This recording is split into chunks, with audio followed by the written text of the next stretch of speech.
नमस्कार, हमारे खास कार्यक्रम में आप सभी का स्वागत है। मैं हूं आपके साथ गौरी शंकर।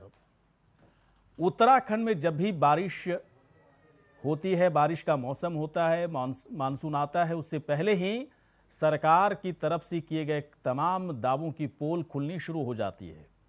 चाहे कांग्रेस की सरकार रही हो या बीजेपी की, हर सरकारों ने जनता के साथ कई तरह के दावे किए, कई तरह के वादे किए कि मानसून और बारिश होने से पहले ही प्रदेश के ढांचागत विकास को इस तरह से दुरुस्त किया जाएगा ताकि बारिश के बाद स्थितियां खराब न हो और कम से कम जनता की जो मुश्किलें होती हैं मानसून आने के बाद, किस तरह से अलग अलग जगहों पर पानी भर जाना, गड्ढे हो जाना और तमाम यातायात संचार व्यवस्था है पूरी तरह से उस पर भी प्रभाव पड़ता हुआ नजर भी आता है। तमाम वैसी चीजें हैं।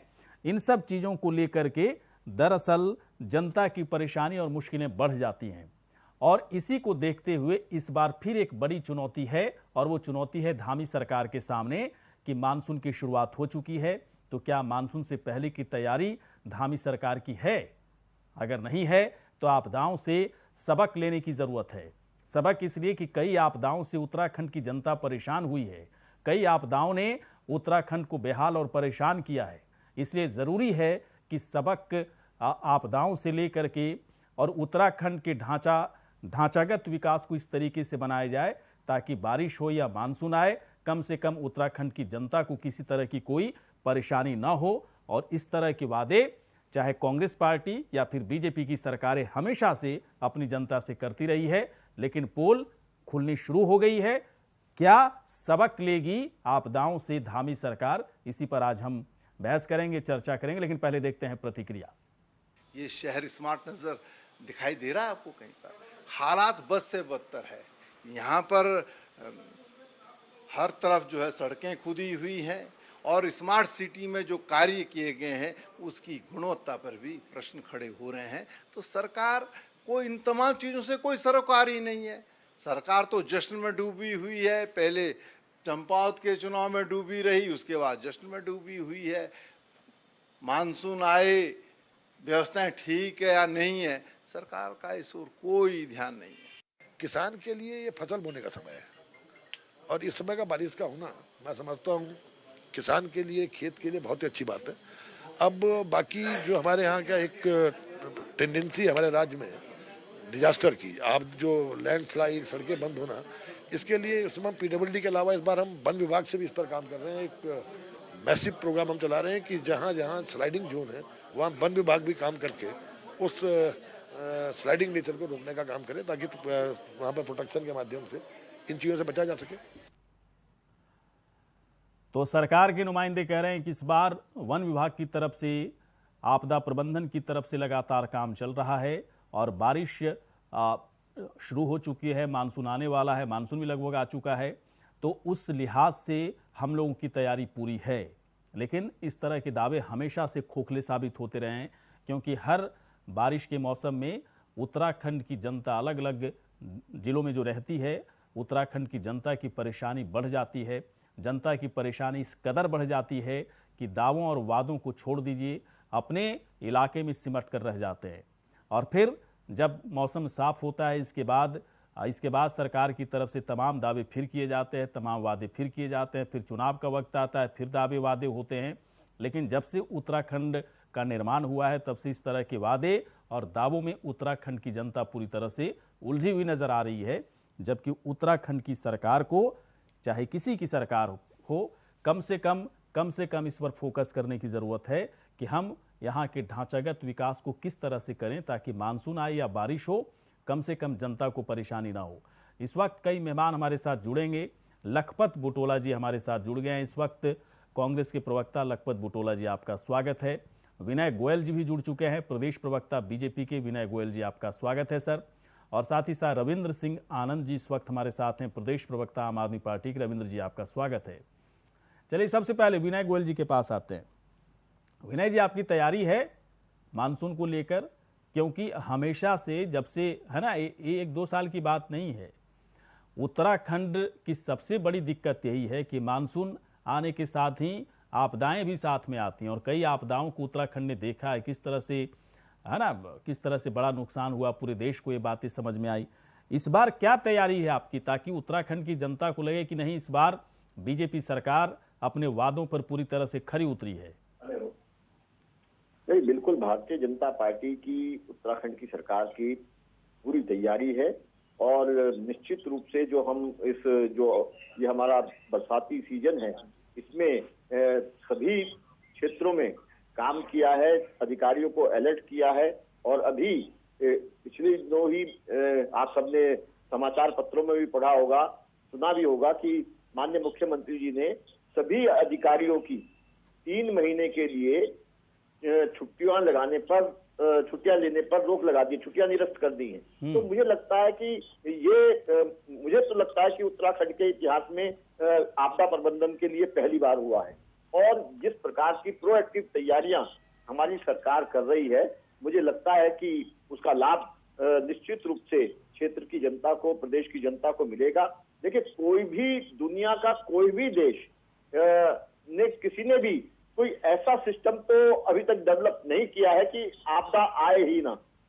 लेकिन अगर दुर्भाग्य से कहीं कोई आपदा आ जाती है, आपदा का मतलब ही है आपदा, तो अगर कहीं दुर्भाग्य से कहीं कोई अतिवृष्टि हो जाती है, कहीं कोई बिजली गिर जाती है, कहीं कोई लैंडस्लाइड हो जाता है, तो हम कितनी जल्दी उससे प्रबंधन कर पाते हैं, कितनी जल्दी उससे लोगों को राहत दे पाते हैं और कितनी जल्दी जनता का जीवन हम सामान्य कर पाते हैं, उसके लिए हमारी पूरी सरकार तत्पर है। नहीं, ये बातें तो ठीक है जो कह रहे हैं कि ऐसा हम लोगों ने तैयारी कर रखी है, लोगों की छुट्टियां रद्द कर दी हैं।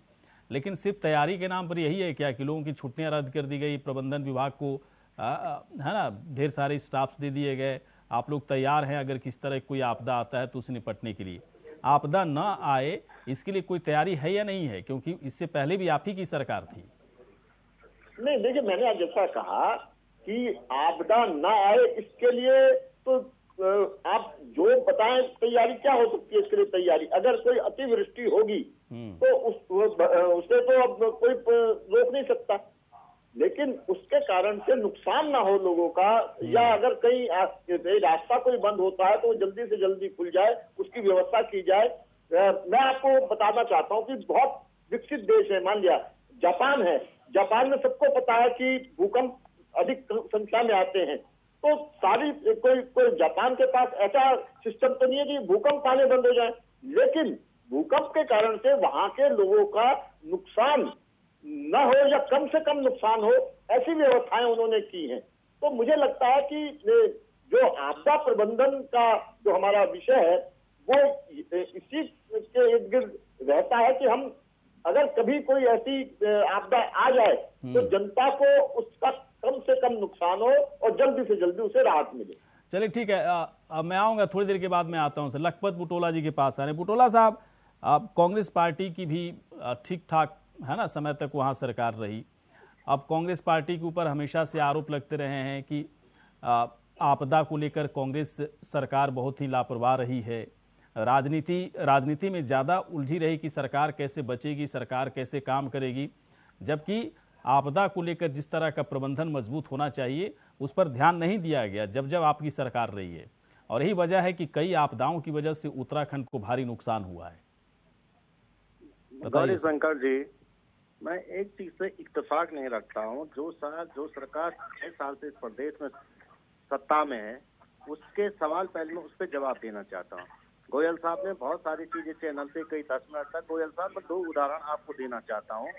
चिरोबगर एक बहुत महत्वपूर्ण जगह है जो चमोली को जोड़ती, रुद्रप्रयाग को जोड़ती है, और बॉर्डर बहुत संवेदनशील रोड है। आप कहते हैं कि ऑल वेदर रोड बनाने की बात की जा रही है। 3 दिन से 7 मीटर का पैच नहीं खोला गया, हजारों लाखों लोग वहाँ पे, लोगों को दिक्कतें हो रही। मैं कल चमोली जनपद से आ रहा हूँ, लोगों को टीरी बाई टीरी आना पड़ रहा है, तो 7 मीटर का पैच नहीं खोला जा रहा क्या इस सरकार से? 3 दिन से सवाल ये पूछा जाएगा आपसे, सवाल इनसे ये पूछा जाएगा इनसे कि रैणी में जो आपदा आई थी उसके अंतर्गत अभी तक भी वहाँ पे 100 मिल रहे हैं, और सरकार, इनकी शासन प्रशासन वहाँ पे ढंग से खुदाई तक नहीं कर पाई, तो क्या इसके लिए कांग्रेस जिम्मेदार है?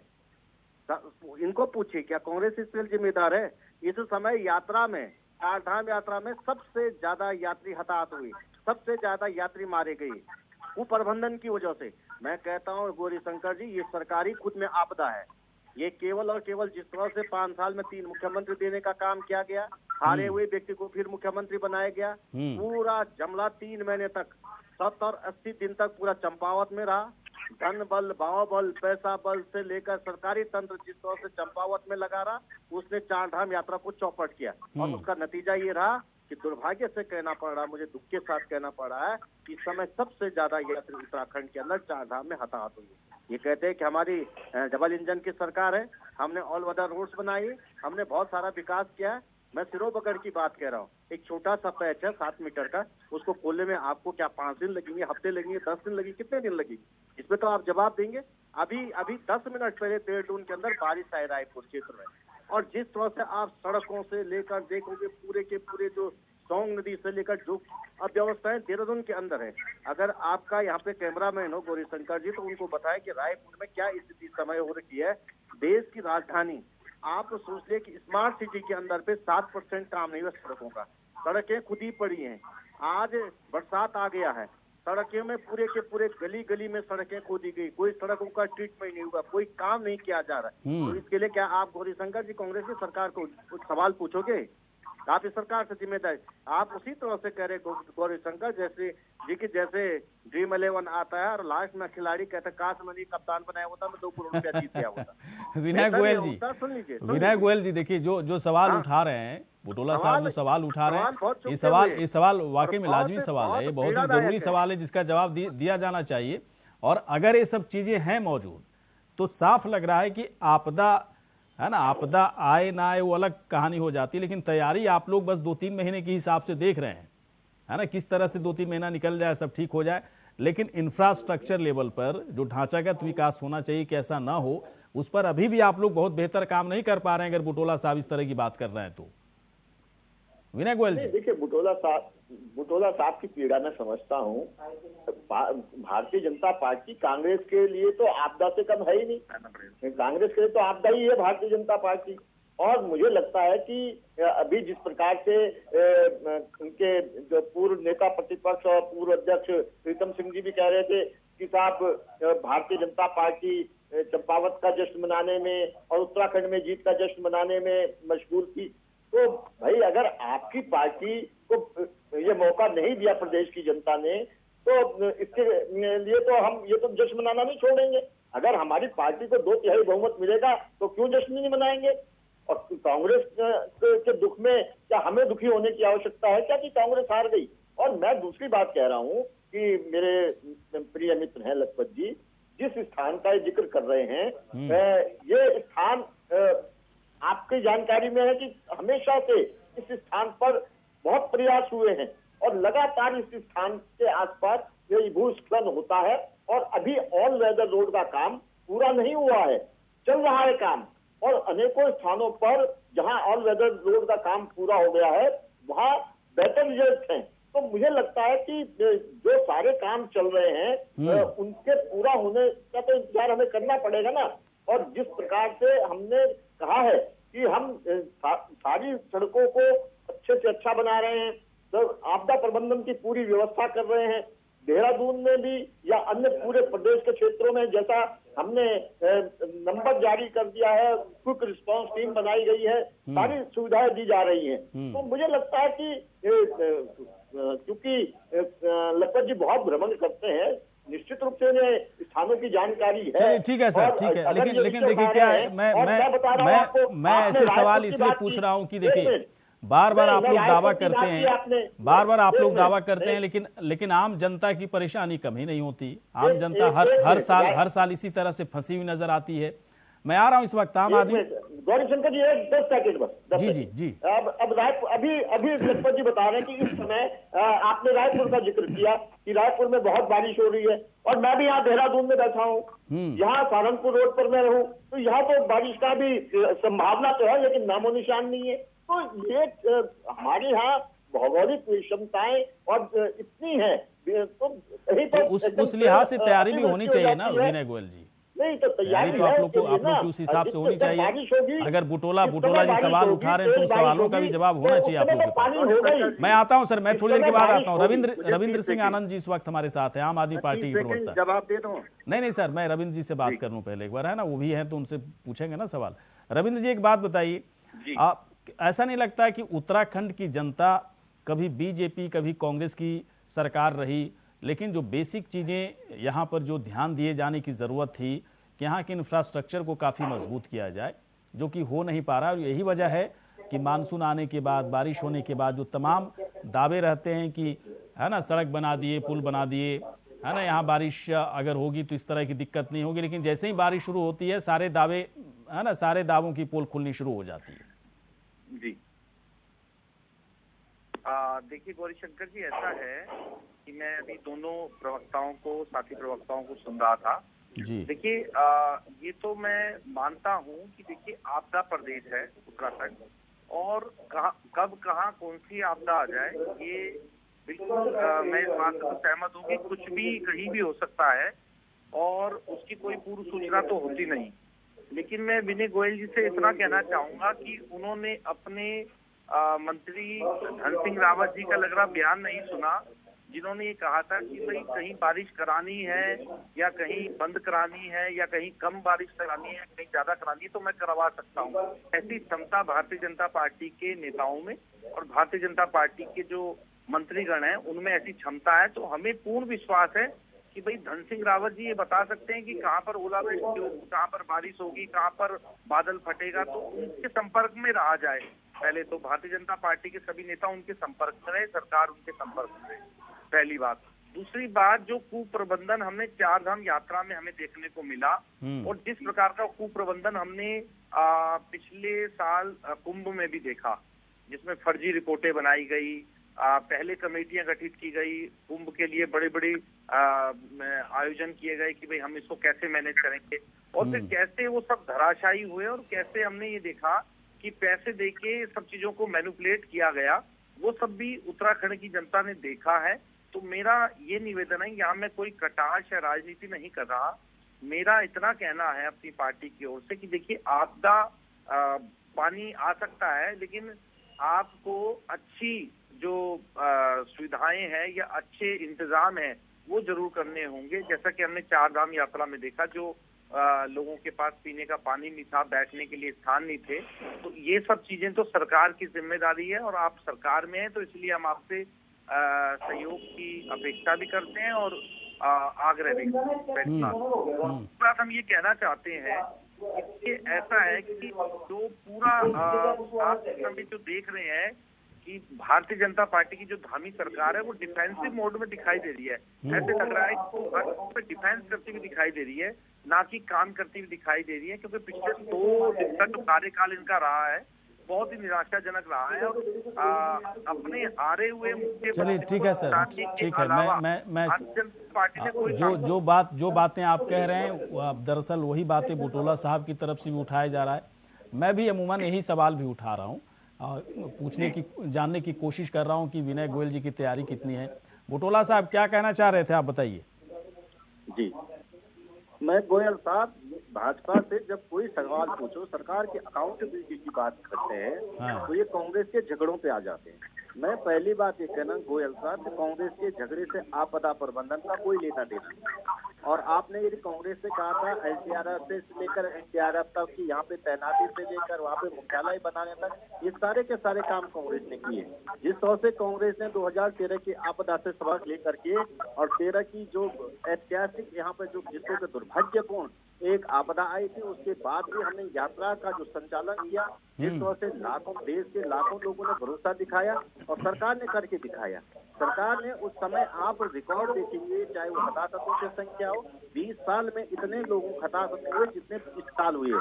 मैं एक बात आपसे कह सकता हूँ, इन्होंने बहुत चीजें की। इनका एक स्लोगन आजकल चल रहा है कि विकल्प रहित संकल्प। इसके लिए इन्होंने कम से कम 100 करोड़ रुपया फूंक दिया। और गांव गली से लेकर हाईवे से लेकर सारी जगह विकल्प रहित संकल्प का बोर्ड लगाया है कि हम 2025 तक उत्तराखंड को नंबर 1 राज्य बनाएंगे। मान्यवर, ये तो वही है कि 2022 में किसानों की आय दुगनी हो जाएगी, 2 करोड़ लोगों को जॉब दिए जाएंगे पर ईयर। ये तो ऐसे वो 15 लाख सबके खाते में। तो ये झूठ का एक छलावा भाजपा जिस तरह से झूठ एक विश्वास के साथ नहीं, क्या बुटोला साहब एक बात बताइए, क्या आपदा प्रबंधन को लेकर के सिर्फ बीजेपी पर निशाना साधना चाहिए, या फिर आप लोग को भी आपदा को लेकर के एक बड़ी तैयारी रहनी चाहिए थी आप लोगों की, ताकि कोई भी सरकार आती बाद में, बीजेपी की सरकार आई, इसे भी काम करने में आसानी होती थोड़ी सी ना। आपने बिल्कुल सही कहा। मैं पूछना चाह रहा हूँ, एनडीआरएफ का मुख्यालय किसने बनाए, इसका गठन को लेकर किसने प्रयास किए, ये बताएं। आज जिसके सारे ये चलते, जिन सड़कों पे चलते हैं, कहते 17 साल में कांग्रेस ने नहीं किया, जिन व्यवस्थाओं को कांग्रेस ने खड़ा है उससे काम लेते हैं और कहते कुछ नहीं किया।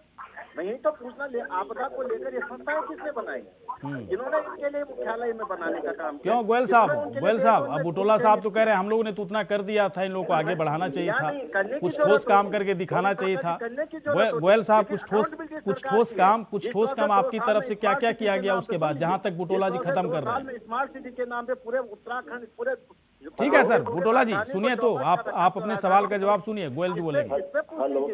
गोयल जी बोलिए। हेलो, विनय गोयल जी बोलिए सर। जी, बुटोला जी की आवाज बहुत कट के आ रही है, सुन नहीं पा रहे हैं उसे स्पष्ट रूप से वो क्या कहना चाह रहे हैं। लेकिन मैं ये समझ सकता हूँ कि कुछ ना कुछ वो भाजपा की कमी निकालने का ही काम कर रहे होंगे, जो कि उनकी जिम्मेदारी है, वो कर रहे हैं अपने काम को। लेकिन मैं बताता हूँ कि कांग्रेस ने जिस हाल में प्रदेश को छोड़ा है, और कांग्रेस ने अपने शासन काल में देश की जो दुर्दशा की है उसको निश्चित रूप से संवारने का काम भारतीय जनता पार्टी करती आई है। और अनेकों गड्ढों को, जो कांग्रेस ने बड़े बड़े गड्ढे बनाए थे, हम उनको भर चुके हैं, उन पर इमारत खड़ी करने का काम हम कर रहे हैं। और आने वाले समय में जैसा हमने कहा, इन्हें तो ये भी अच्छा नहीं लग रहा कि हमारे प्रधानमंत्री कह रहे हैं कि ये दशक उत्तराखंड का है।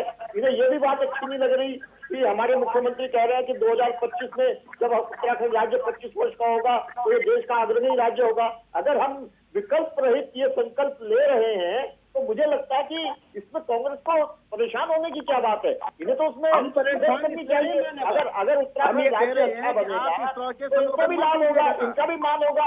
उत्तराखंड से बाहर नहीं जाएंगे लोग, आपकी भी तारीफ करेंगे। मुझे नहीं लगता कि इसमें हमने एनडीआरएफ और एनडीआरएफ का गठन किया है, उत्तराखंड को अच्छा बनाने में ये भी जो सकारात्मक सहयोग दे सकते हैं, पूछा गया सवाल।